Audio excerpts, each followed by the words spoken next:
What's up, guys? This is Jermaine. Welcome back to my YouTube channel, The 91 Box.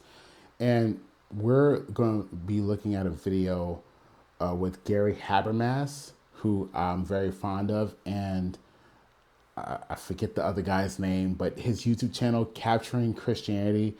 I love the guy. He's a Catholic. But we have this video here where he is going to be talking about the resurrection. Gary Habermas is a historian, and they're going to, again, talk about evidence for the resurrection. And you're going to kind of hear what brought this conversation about so that we can get to the bottom of, is this true? Did this actually happen in history? So let's take a look at the video. We're going to start at the 5 minute, and I believe it's the 21-second mark. So let's get into it.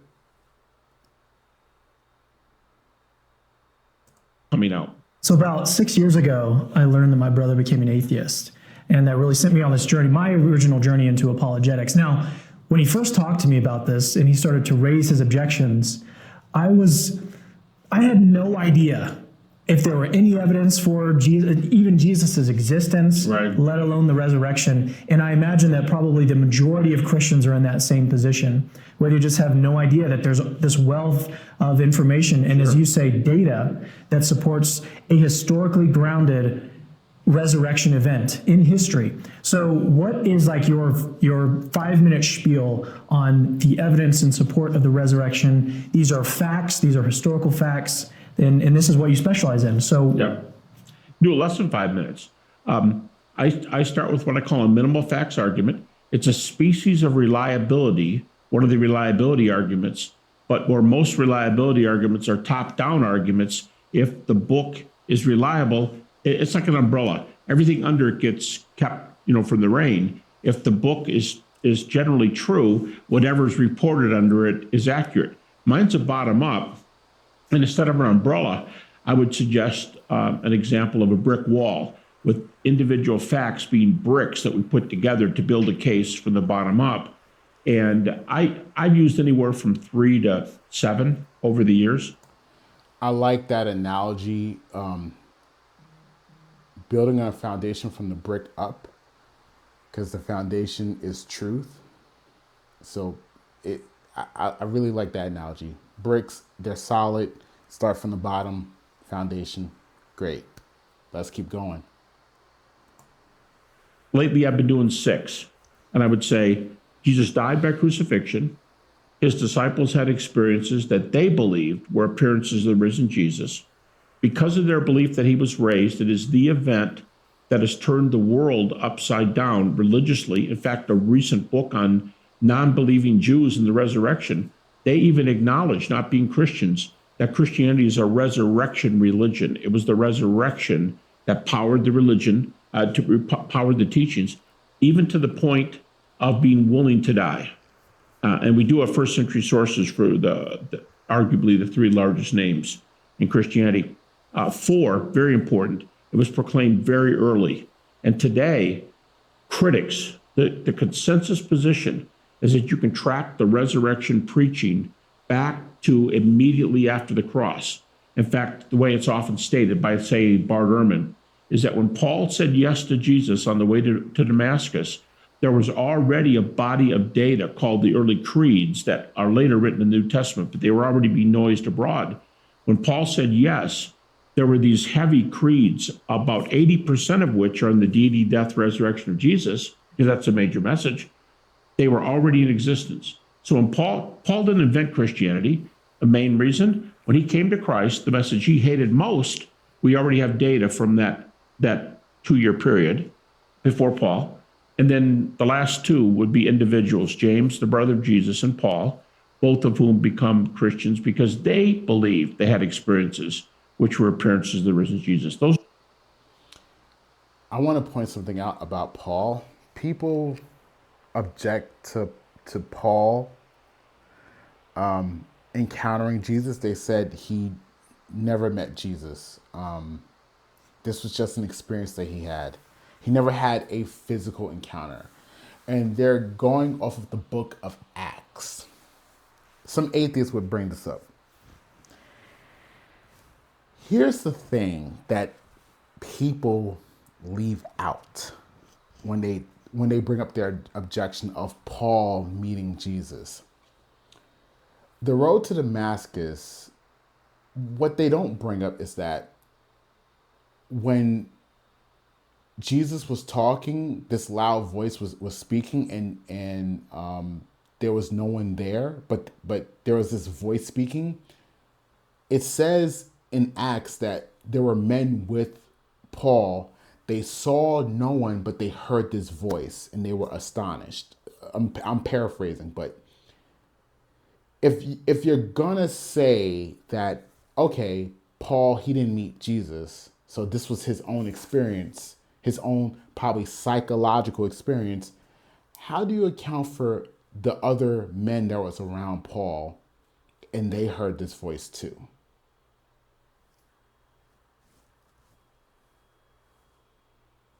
Make it make sense. How you talk about him not meeting Jesus, but then you leave out the point where there were other people around Paul, well, Saul at the time, and they heard Jesus' voice and saw no one.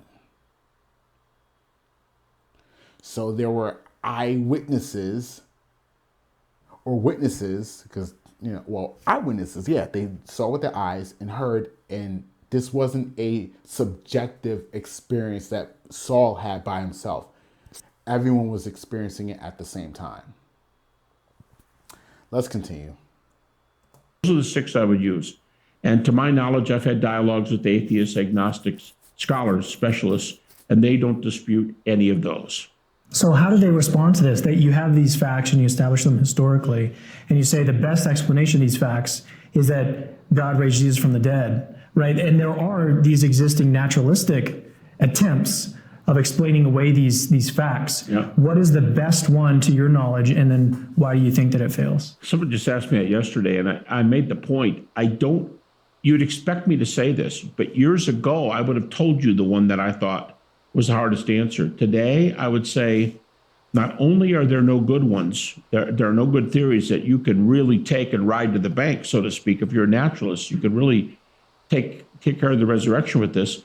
But the critics have generally given up espousing these theories. I did an article some years ago where I argued that less than 25% of the critics in the last 25 years, about less than 25% use the naturalistic theories anymore. They will usually say something like this. Yeah, facts are good. I don't agree it's your idea is the only way to go. But, you've got an evidence case. And if you pushed them a little bit and said, well, what keeps you from believing this stuff yourself? If the Can I evidence guess? is so good. Go ahead. Hume. Well, Hume, but I think generally they'll say, I just don't want to believe. Really? And they will say miracles don't happen, and that say that they know you're ready. They don't often want to take you on.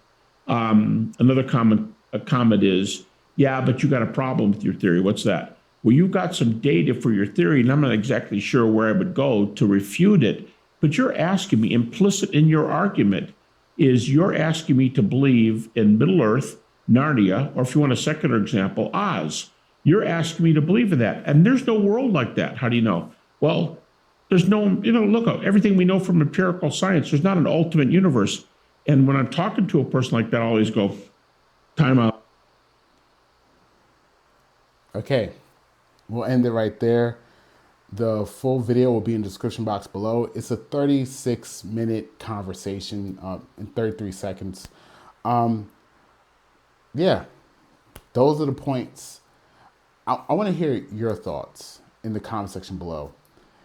One thing I will say is that he talks about a lot of the agnostics or atheists, they're not even using some of their old arguments for their old naturalistic explanations or naturalistic theories to explain the truth of reality, because it just falls flat. But the resurrection, the evidence for the resurrection gives credence. It seems very reliable that this event of Jesus Christ rising is actually historical. It actually happened, which would lead to that it's a true event. So yeah, guys, Let me know what you guys think in the comment section below. If you disagree, let me know. Put it here. I may respond. Let's see. Like this video, share it. And I do want to say, for Capturing Christianity, I forget his name. I've watched his content from time to time, but I'm going to go back and check out what is his name. All right, guys, this is Jermaine, and I'm signing out. Peace.